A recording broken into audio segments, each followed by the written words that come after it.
മംഗലം health vision medical centre സ്വന്തം കെട്ടിടത്തിൽ പ്രവർത്തനം ആരംഭിച്ചു. സ്ഥാപനത്തിന്റെ 7ാം വാർഷികത്തിലാണ് ഇരുനില കെട്ടിടത്തിൽ പ്രവർത്തനം തുടങ്ങിയത്.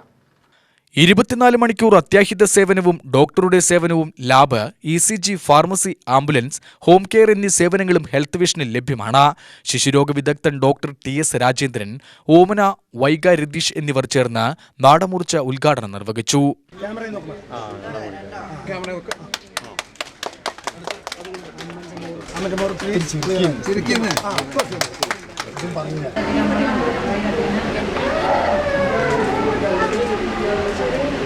ഡയറക്ടർമാരായ രതീഷ് K. നായർ, CS വിപിൻ എന്നിവർ ഹെൽത്ത് വിഷന്റെ പ്രവർത്തനങ്ങൾ സംബന്ധിച്ച് വിശദീകരിച്ചു.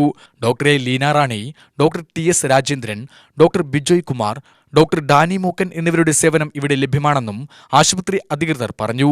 കഴിഞ്ഞ 7 വർഷമായി മംഗലം മലയോര മേഖലയിൽ പ്രവർത്തിച്ചിരുന്ന ഹെൽത്ത് വിഷൻ മെഡിക്കൽ സെന്റർ എന്ന കുടുംബ ആശുപത്രി 8/5/2005 ഇന്ന് നയ്യാര പെട്രോൾ പമ്പിന് സമീപം അത്യാധുനിക സൗകര്യങ്ങളോട് ഇരുനില കെട്ടിടത്തിൽ 24 മണിക്കൂറും doctor, pharmacy, ECG, lab, ambulance, 24 മണിക്കൂർ കിടത്തി ചികിത്സാ വിഭാഗം എന്നീ സൗകര്യത്തോടുകൂടി, അതുപോലെ തന്നെ ഇവിടെ പരിചയസമ്പന്നരായ doctor Leena Rani, doctor TS Rajendran, doctor Bijoy Kumar, doctor Dani Mookkan എന്ന വിവിധ ഡോക്ടർമാരുടെ സേവനവും ഇനി മുതൽ ഹെൽത്ത് വിഷനിൽ ലഭ്യമാണ്. ഉദ്ഘാടന ചടങ്ങിൽ രാഷ്ട്രീയ പ്രമുഖർ, വ്യാപാരി സംഘടനാ നേതാക്കൾ, ഹെൽത്ത് വിഷൻ ജീവനക്കാർ എന്നിവർ പങ്കെടുത്തു.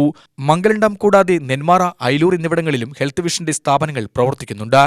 UTV news, Palakkad.